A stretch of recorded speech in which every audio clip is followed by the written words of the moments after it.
O mundo deve mais de 300 trilhões de dólares. Isso é 3 vezes o que a economia global produz em um ano. Os Estados Unidos devem 36 trilhões de dólares. A China, mais de 18 trilhões de dólares. A Europa, 15 trilhões de dólares. E assim, cada país soma sua montanha. Mas a quem todo esse dinheiro é devido? A dívida global é tão gigantesca que ultrapassou qualquer lógica da economia doméstica. Se você deve, alguém cobra. Mas em escala global, todos devem. Então, quem cobra? A quem o dinheiro é reembolsado? Este é o paradoxo central da economia moderna. O credor global não existe como uma figura única e identificável. A narrativa usual é que a China financia os POIUA, a Arábia Saudita empresta à Europa, os ricos financiam os pobres. Mas quando se olha para os balanços reais, descobre-se uma teia emaranhada de empréstimos cruzados, onde os principais credores dos euros são os próprios cidadãos americanos. Onde os bancos chineses emprestam ao governo, que por sua vez empresta aos seus bancos. Onde o Japão compra a dívida americana, enquanto os Estados Unidos financiam a dívida europeia e a Europa compra títulos do Tesouro japonês. É um sistema circular, não linear. E essa circularidade é o que o mantém vivo, mas também o torna instável. Nesse contexto, o próprio conceito de dívida começa já a perder significado. Não há outro a quem se deve. Há um ciclo onde o dinheiro é emprestado, investido, reciclado e emprestado novamente. Como uma roda de hamster financeira, sempre em movimento. E aqui surge a primeira fratura. Se todos devem e ninguém recebe o pagamento integral, a dívida deixa de ser uma obrigação individual e se torna um sistema estrutural. Um sistema que não precisa mais ser liquidado, mas simplesmente alimentado. E se parar de se mover, entra em colapso. Antes dos bancos, antes do dinheiro, mesmo antes do comércio como o conhecemos, a dívida já existia. Não como um contrato, mas como uma promessa. Em uma aldeia, se uma família emprestasse grãos a outra, esperava-se que fossem pagos após a colheita. Não havia papel ou juros, apenas confiança. Essa promessa de pagamento e a pressão social para cumpri-la foi um dos primeiros fios entrelaçados pela cooperação humana. A dívida nasceu como uma solução, um mecanismo para sobreviver às lacunas entre necessidade e disponibilidade. Mas essa lógica ancestral sofreu mutações ao longo do tempo. À medida que as cidades cresciam e os impérios emergiam, não bastava mais confiar no próximo. Exércitos, navios, fortificações eram necessários. E ninguém tinha liquidez suficiente para financiar tudo. Então nasceu o instrumento que mudaria tudo, o título da dívida pública.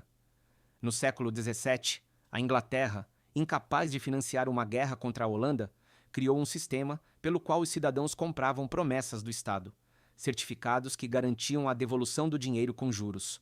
Assim, o Estado transformava sua dívida em um produto, e o cidadão em um credor.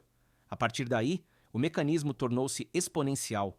Os estados descobriram que não precisavam aumentar impostos para financiar projetos. Simplesmente prometiam pagar depois. A dívida deixou de ser uma exceção em tempos de guerra e se tornou a norma em tempos de paz. Uma ferramenta permanente para financiar o poder. Com a chegada do século XX e o abandono do padrão ouro, o dinheiro deixou de ter um lastro físico. Não era mais necessário guardar ouro em cofres. Bastava que alguém acreditasse no valor daquele papel. A dívida, então, não era mais apenas um vínculo econômico, mas uma ficção coletiva baseada na confiança. Uma promessa sem limite real, que poderia se expandir o quanto fosse necessário, contanto que as pessoas continuassem acreditando nela. No imaginário coletivo, o credor é uma figura clara, alguém poderoso, com capital, que exige o pagamento com juros. Mas, na realidade moderna, esse credor desapareceu como figura concreta. Não é mais um banqueiro de cartola, nem uma potência estrangeira com uma pasta cheia de contratos. É um conjunto difuso de atores, instituições e algoritmos, uma entidade sem rosto que empresta, arrecada e reinveste incansavelmente. Estados não tomam mais empréstimos de indivíduos. Eles fazem isso em mercados secundários, colocando títulos por meio de leilões eletrônicos, e os compradores podem variar de fundos de pensão a bancos centrais, seguradoras, multinacionais ou até mesmo outros governos. Um país pode tomar um empréstimo hoje e, em poucas horas, encontrar sua dívida nas mãos de um fundo norueguês, um banco suíço e um algoritmo de alta frequência em Singapura. E amanhã, tudo terá mudado novamente. Essa fragmentação transforma os credores em uma rede impessoal de interesses onde o dinheiro circula não por vontade política, mas por incentivos financeiros. O que importa não é a quem o empréstimo é concedido, mas a que taxa de juros, Com que risco e em que moeda? A dívida se torna apenas mais um ativo em uma carteira e o devedor, mesmo um país soberano, uma peça em um tabuleiro de lucratividade. O mais paradoxal é que os próprios cidadãos fazem parte dessa rede. Suas economias em um banco, seu fundo de pensão, seu seguro de vida, todos provavelmente contêm ações de títulos do governo. Assim, as pessoas são simultaneamente devedoras e credoras. Elas financiam o governo com seus impostos e também emprestando-lhe dinheiro por meio de seus investimentos. Esse fenômeno deu origem a uma situação desconcertante. Os estados se endividam massivamente, mas os juros que pagam não saem realmente do sistema. Eles retornam aos mesmos agentes que emprestaram o dinheiro, fechando um circuito financeiro onde o fluxo é mais importante do que o saldo. E nesse fluxo, o humano se dilui. A dívida não tem mais rosto nem história, apenas movimento. A dívida moderna não flui em linha reta, mas em círculos. E essa é sua característica mais perigosa e mais viciante. A narrativa clássica sugere que há países ricos que emprestam e países pobres que tomam emprestado. Mas hoje, todos emprestam e todos tomam emprestado. A chave não é quem deve a quem, mas como esse dinheiro é constantemente reciclado dentro de um sistema fechado que só se sustenta se nunca parar. Vejamos um exemplo real. A China compra dívida americana, mas por sua vez, os bancos americanos detêm posições em dívida chinesa. A Europa empresta para a África, mas também depende de financiamento asiático. Fundos soberanos de países produtores de petróleo compram títulos europeus, mas sua liquidez depende do consumo de energia na Europa. A circularidade é total. Essa estrutura não é acidental, é necessária. Em um sistema baseado em moeda fiduciária, isto é, não lastreado em ouro ou qualquer valor tangível, a estabilidade depende da fé compartilhada de que os fluxos continuarão. A dívida se tornou o lubrificante do sistema. Se a máquina financeira parasse de se mover, mesmo que por um instante, as consequências seriam imediatas: pânico nos mercados, queda nos investimentos, colapso do crédito. O mais preocupante é que essa circularidade também implica dependência mútua. Se um país-chave para de emprestar ou de pagar, a cadeia se rompe. Foi o que aconteceu em 2008, quando a falência do Lehman Brothers paralisou o mercado interbancário global.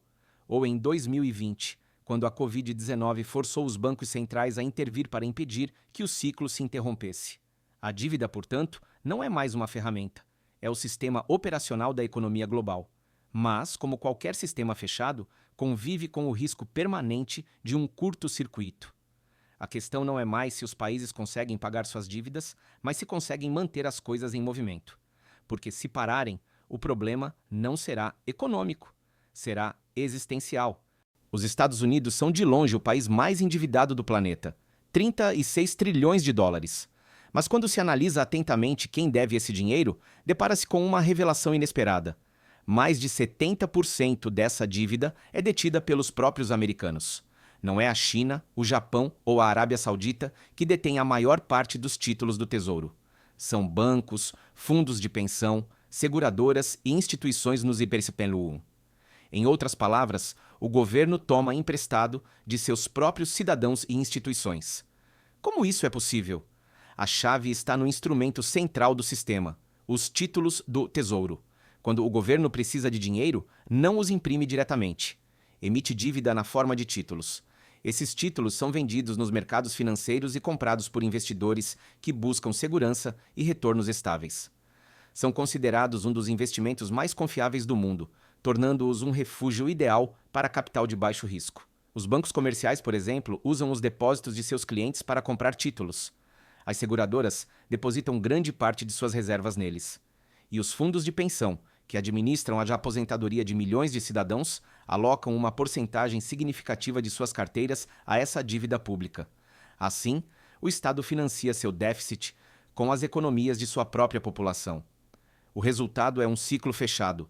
O Estado emite dívida, os cidadãos a compram indiretamente por meio de suas instituições financeiras e, em seguida, o Estado lhes paga juros, com dinheiro que, por sua vez, arrecada por meio de impostos ou novas dívidas.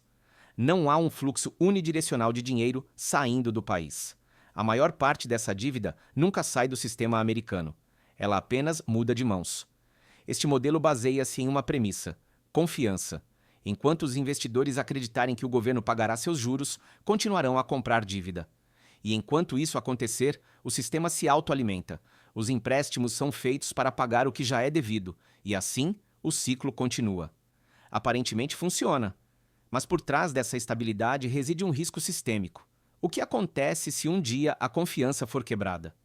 Em um mundo ideal, a dívida é contraída para um propósito específico e paga assim que for quitada.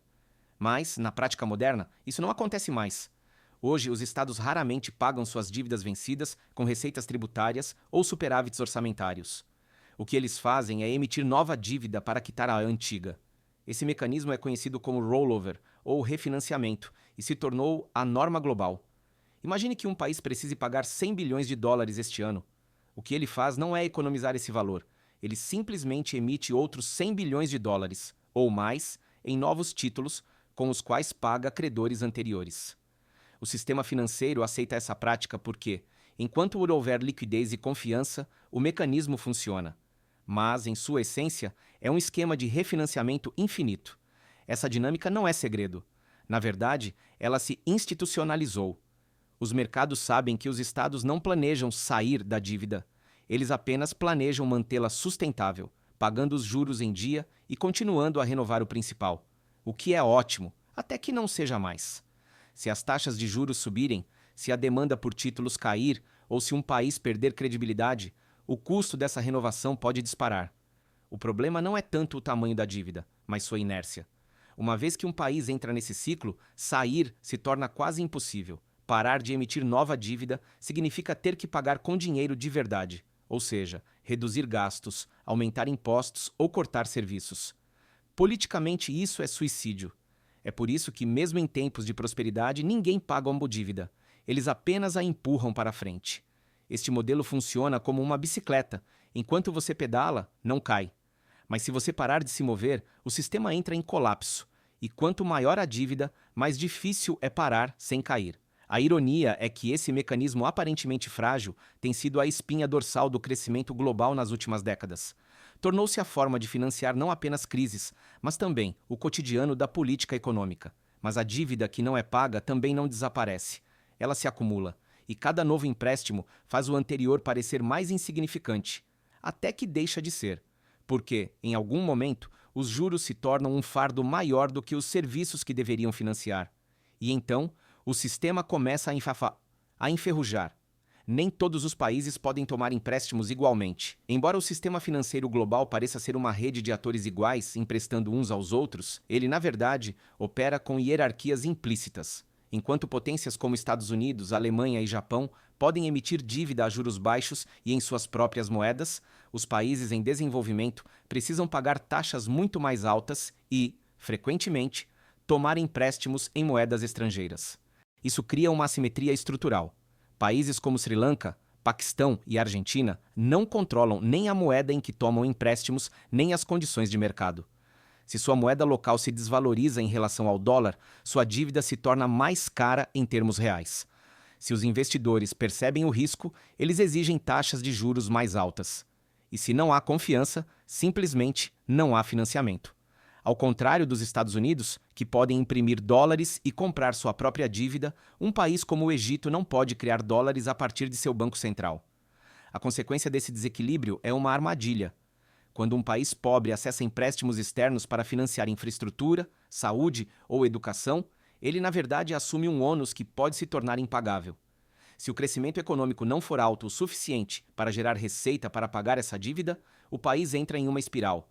Toma novos empréstimos apenas para cobrir os juros dos anteriores. Isso não é uma hipótese. Foi o que aconteceu no caso da Zâmbia, que destinou mais de 50% de sua receita tributária ao serviço de sua dívida externa antes de declarar inadimplência. É também o que acontece em muitos países africanos, asiáticos e latino-americanos, presos num ciclo em que o acesso ao crédito não impulsiona o desenvolvimento, mas sim o condiciona. Para esses países, a dívida não é uma ferramenta de crescimento, mas sim um mecanismo de dependência estrutural.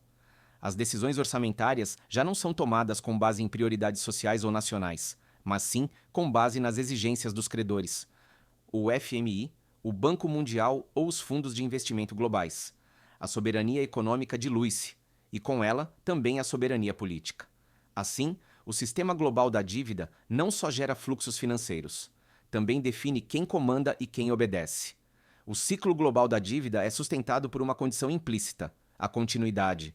Os investidores continuam emprestando, os governos continuam pagando juros, os bancos centrais compram títulos e tudo parece funcionar. Mas o que acontece se um desses elementos falhar? O que acontece se, por qualquer motivo, o sistema parar?